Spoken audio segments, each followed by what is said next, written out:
கடந்த 3 ஆண்டுகளாக நடைபெற்றுக் கொண்டிருக்கின்ற மக்கள் விரோத ஆட்சி, அந்த ஆட்சியை அகற்றுவதற்கு, துடைத்து எறிவதற்கு இன்றைக்கு விக்கிரவாண்டி சட்டமன்ற தொகுதியினுடைய இடைத்தேர்தல் நமக்கு ஒரு நல்ல வாய்ப்பாக அமைந்திருக்கிறது என்பதனை நான் இங்கு சுட்டிக்காட்ட கடமைப்பட்டிருக்கிறேன். அனைத்து நிலைகளிலும் தோல்வியடைந்த ஆட்சி.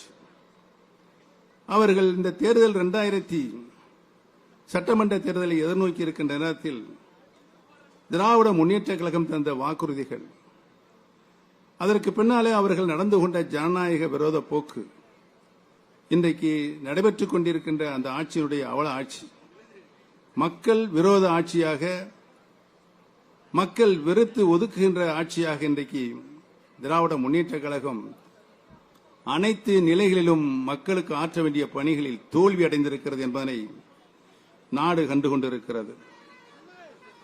காட்டாட்சி தர்பார் நடைபெற்றுக் கொண்டிருக்கிறது.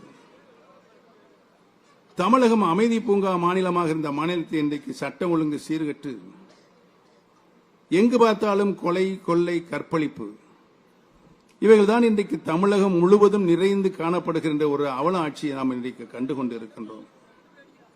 நடைபெற்றுக் கொண்டிருக்கின்ற ஆட்சி கள்ளச்சாராயம் ஆட்சி, நடைபெற்றுக் கொண்டிருக்கின்ற ஆட்சி போதைப் பொருளுடைய மைய மண்டலமாக இன்றைக்கு தமிழகம் விளங்கிக் கொண்டிருக்கின்ற ஆட்சி. இந்த ஆட்சியை இன்றைக்கு துடைத்து எறிவதற்குத்தான் இன்றைக்கு விக்கிரவாண்டியில் இன்றைக்கு கூடியிருக்கின்ற லட்ச மக்கள். எங்களுடைய தீர்ப்பு, நம்மிடம் இலை இல்லை என்றாலும் இரட்டை இலையுடன் கூடிய மாங்கனி நம்மிடம் இருக்கிறது என்ற நிலையில் நாம் இன்றைக்கு இந்த தேர்தலில் சந்தித்துக் கொண்டிருக்கிறோம். மாங்கனி ஐயா சமூக நீதி காவலர் அந்த மாங்கனி இன்றைக்கு வர இருக்கிற 2026 சட்டமன்ற தேர்தலில் அஸ்திவாரமாக பெரியோர்களே, தாய்மார்களே, நீங்கள் அளிக்கப் போகின்ற அந்த தீர்ப்பு, மக்கள் தீர்ப்பு, இந்த காட்டு தர்பார் ஆட்சியை துடைத்து எறிப்பதற்கு அஸ்திவாரமாக அமையும் என்ற நிலை உங்களால் ஏற்படுத்த வேண்டும் என்பதுதான் எங்களுடைய கோரிக்கையாக இன்றைக்கு இருக்கிறது. இன்றைக்கு திரண்டிருக்க நாங்கள் திண்டிவனத்திலிருந்து புறப்பட்டு 5 மணிக்கு புறப்பட்டு இங்கே வந்து சேரும் பொழுது 7:30 மணி. வழி நெடுகில் கடுமையான கூட்டம். இங்கு வந்திருக்கின்ற கூட்டத்தில் அங்கு வந்து இங்கே குறித்து பாதி கூட்டம் கூட இங்கே இல்லை. எல்லாமே வழியில் நின்று கொண்டிருக்கின்றார்கள். அவ்வளவு மகத்தான ஆர்வம் இன்றைக்கு விக்கிரவாண்டி சட்டமன்ற தொகுதி கண்டுகொண்டிருக்கின்ற சொன்னால், மாண்புமிகு அம்மாவுடைய நல்லாட்சியில் சமூக பாதுகாப்பு திட்டங்கள் மாண்புமிகு அம்மா அவர்கள் முன்னிலை கொடுத்து கிட்டத்தட்ட தமிழகத்தினுடைய சொந்த வருவாயில் 52% நிதியை அம்மா அவர்கள் ஏழை எளிய மக்கள், வாழ்க்கையில் அடித்தட்டு மக்கள் பயன்பெற வேண்டும் என்று சமூக நீதி பாதுகாப்பு திட்டங்களை தங்களுடைய நல்லாட்சியில் நிறைவேற்றினார் என்பது உங்களுக்கெல்லாம் நன்றாக தெரியும்.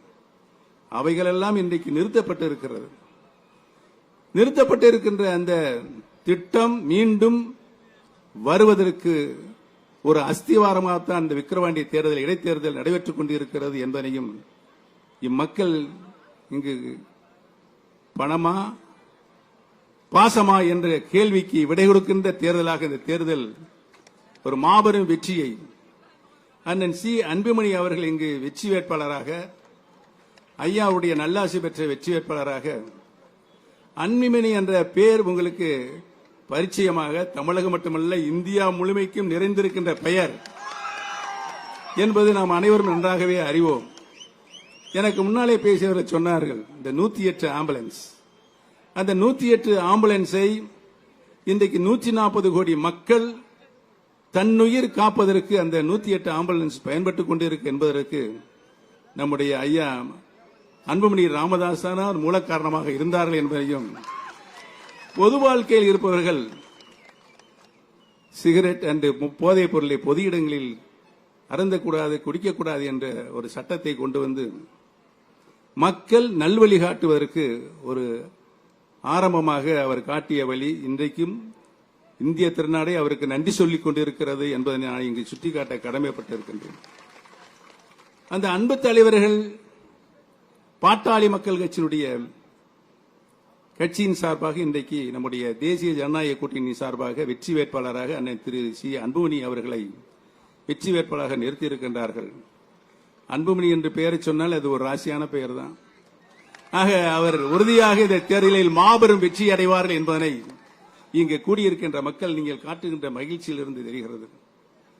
பணம் கொடுத்து எப்படியாவது இந்த தேர்தலை விலைக்கு வாங்கி விடலாம் என்று 15-20 அமைச்சர்கள் இங்கு முகாமிட்டிருக்கிறார்கள். கோடிக்கணக்கான பணத்தை கொண்டு வந்து இங்கு வந்து கொட்டி குவித்துக் கொண்டு எப்படியாவது வெற்றி பெற வேண்டும், ஆளுகின்ற பொறுப்பில் நாம் இருக்கின்றோம், இந்த தேர்தலில் தோல்வியடைந்தால் உறுதியாக மக்கள் நம்மளை ஓட ஓட அடுத்து வருகின்ற எந்த தேர்தலாக இருந்தாலும் விரட்டி அடிப்பார் என்ற சூழ்நிலை உருவாகும் என்று பய உணர்ச்சி இன்றைக்கு அவர்களுக்கு ஏற்பட்டிருக்கிறது. இருக்கின்ற சூழ்நிலையை நாம் நமக்கு சாதகமாக எடுத்துக் கொள்ள வேண்டும். சென்ற வருடம் மரக்காணத்தில் 23 பேர் கள்ளச்சாராயம் விஷச்சாராயம் அருந்தி இறந்திருக்கிறார்கள். சமீபத்தில் நம்முடைய கள்ளக்குறிச்சி மாவட்டத்தில் 65 பேர் விஷச்சாராயம் அருந்தி இறந்திருக்கிறார்கள். அதை பற்றியெல்லாம் அவங்களுக்கு கவலை இல்லை. நாட்டை சுரண்டி எப்படியாவது தான் ஆள வேண்டும், இல்லை என்றால் தன் மகன் ஆள வேண்டும், அதற்கு பின்னால் நம்முடைய பேரன் பேத்திகள் தான் ஆள வேண்டும் என்று இந்த நாட்டை சுரண்டி கொண்டிருக்கின்ற தீய சக்திகளை அழிக்க வேண்டும், விரட்ட வேண்டும் என்ற ஒரே நோக்கத்தில் வீரபாண்டி பெருமக்களே, நீங்கள் அனைவரும் நம்முடைய வெற்றி சின்னமாம் மாம்பழ சின்னத்தில் உங்களுடைய பொன்னான வாக்குகளை முத்திரையிட்டு அண்ணன் சி அன்புமணி அவர்களை மாபெரும் வெற்றியை மகத்தான வெற்றி தருமாறு உங்களுடைய பாதம் தொட்டு வேண்டி வணங்கி விடைபெறுவோம். நன்றி, வணக்கம்.